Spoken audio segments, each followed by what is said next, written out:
Hello, welcome, and Happy New Year everyone! 2023 looks like it could be a good year for gaming. In this video, I'll be going over some of the games coming out in the first half of the year. But as many of you know, these dates are fluid and may be pushed back at any given time. The criteria for this list is very simple. First, I must be excited for it, and second, they have to be available on PC since that is my preferred method of gaming. But that doesn't mean that they're PC exclusive. In fact, I don't think any of them are this time around.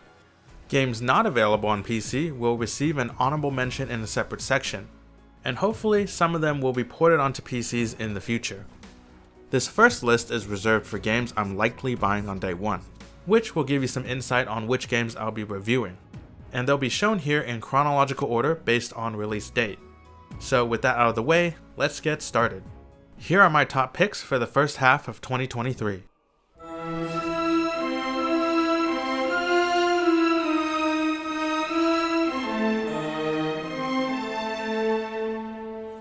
Kicking off the list is Hogwarts Legacy, which will take place in the late 1800s.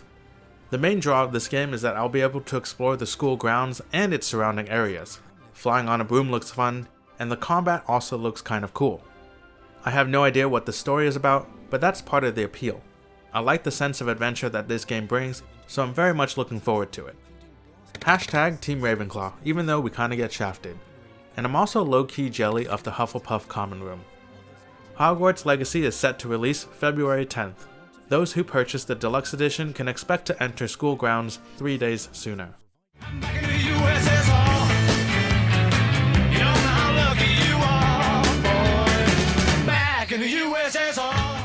Second on the list is Atomic Heart. This is set in an alternate timeline where the Soviet Union's advances in robotics and AI enabled them to defeat Nazi Germany. However, it's these same robots that would go mental and try to kill you. Its futuristic facade is based on Cold War retro tech, so you have that weird 1950s vision of what the future would look like, and it's really unique. If you mixed in some Art Deco, you might as well call it Bioshock, which isn't a bad thing. Travel to the USSR when Atomic Heart hits stores February 21st.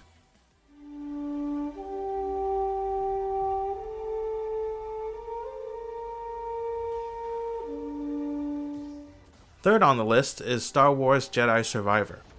I really liked Fallen Order, and not only am I excited to see what this game delivers in terms of gameplay, but also how it progresses the story. Hopefully they'll add in some cool new mechanics and locations, but I'm just as interested in the journey of Cal Kestis, as this will help bridge episodes 3 and 4. And since this series is canonical to the Star Wars universe, that just adds more weight to it and makes it feel meaningful. Star Wars Jedi Survivor will be released on March 17th to aspiring Jedis. Fourth on the list is Resident Evil 4 Remake. As a big fan of Resident Evil, I like what they've done with the second and third remake, as well as the Winter Saga in 7 and Village. Yeah, Resident Evil 3 had cut content, but hopefully that won't be the case here. If they do, you know there'll be a riot. Based on early trailers, it looks like some new gameplay mechanics have been added, and it also looks like they've been faithful to the cheesy dialogue, so I can't wait.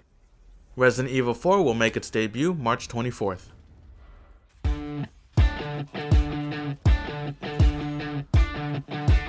Number 5 is Suicide Squad Kill the Justice League.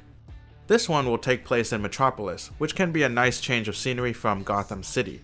The Suicide Squad have been assigned the tall task of taking down the most powerful superhero team.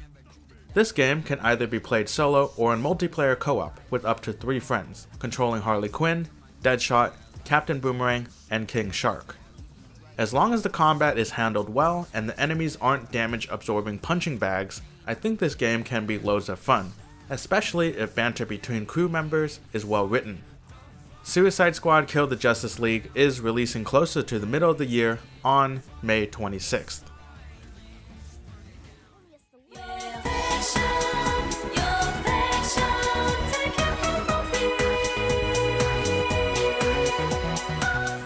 Next are the honorable mentions. If games are on this list, then they can be titles that aren't available on PC, or they're games I'm interested in, but aren't day one purchases for me. The games will once again be listed in chronological order, and the first one is Persona 3 Portable. After playing Persona 4 Golden for the first time a couple years ago, I wanted to play more Persona games. Unfortunately, none of them were available on PC at the time, so after 2 years of waiting, Persona 5 Royal and Persona 3 Portable are finally available on PC.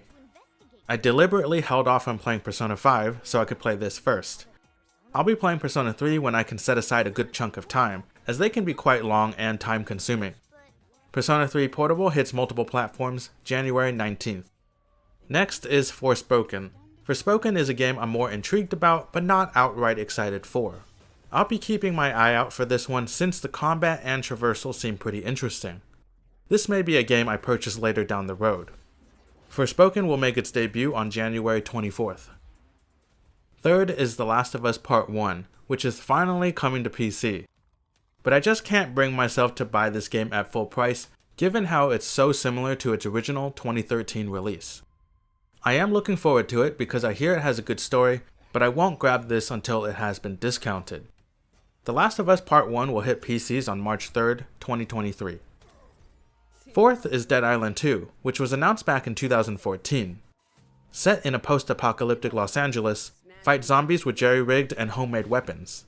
I'm a little skeptical of this one, but I'm hoping my skepticism is misplaced. Take flight to the City of Angels, April 28th. Next is Street Fighter 6. This one is exciting if a lot of my friends decide to pick up this game. I'm not anywhere near the most mechanically gifted competitor, so this will just be a bit of fun with friends, with the occasional online matches. It also looks like there'll be quite a bit of single player content, and it's nice that it will have full crossplay and cross-platform support at launch, so you don't have to worry about anyone being left out. Street Fighter 6 will hit store shelves on June 2nd. The sixth honorable mention is Final Fantasy XVI. This will be a PlayStation 5 exclusive at launch, and will remain so until 2024 at the earliest. The chances of this coming to PC are looking pretty good, and I'll likely buy this day one if it does. But until then, I'll try not to think about it too much. Final Fantasy XVI will be released on June 22nd. Next is the elusive Starfield. The chances of this getting delayed are much higher than other games.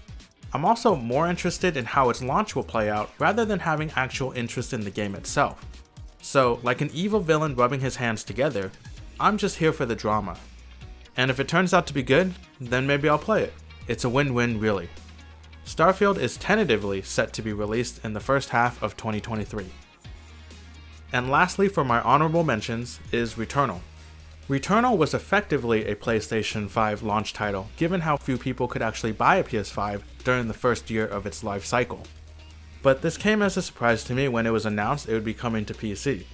Visually, Returnal looks really cool, and it has roguelike and bullet hell elements.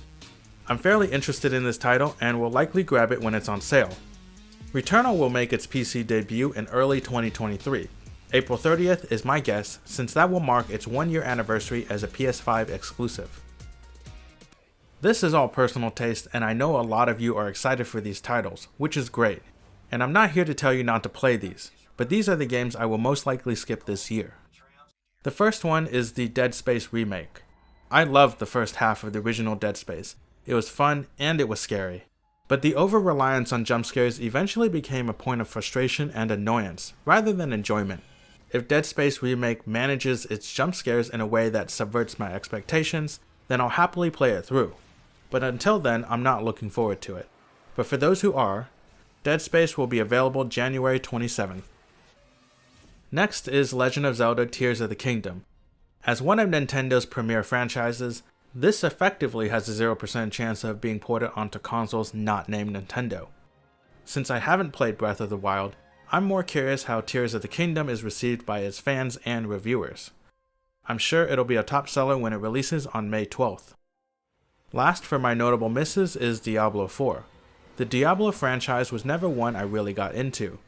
Diablo 2 wasn't a big part of my childhood, and since I didn't have a good time with Diablo 3, at this point I'm not sure if I'll ever really get into this series. But for those who are looking to jump into the Diabloverse, can do so on June 6, 2023.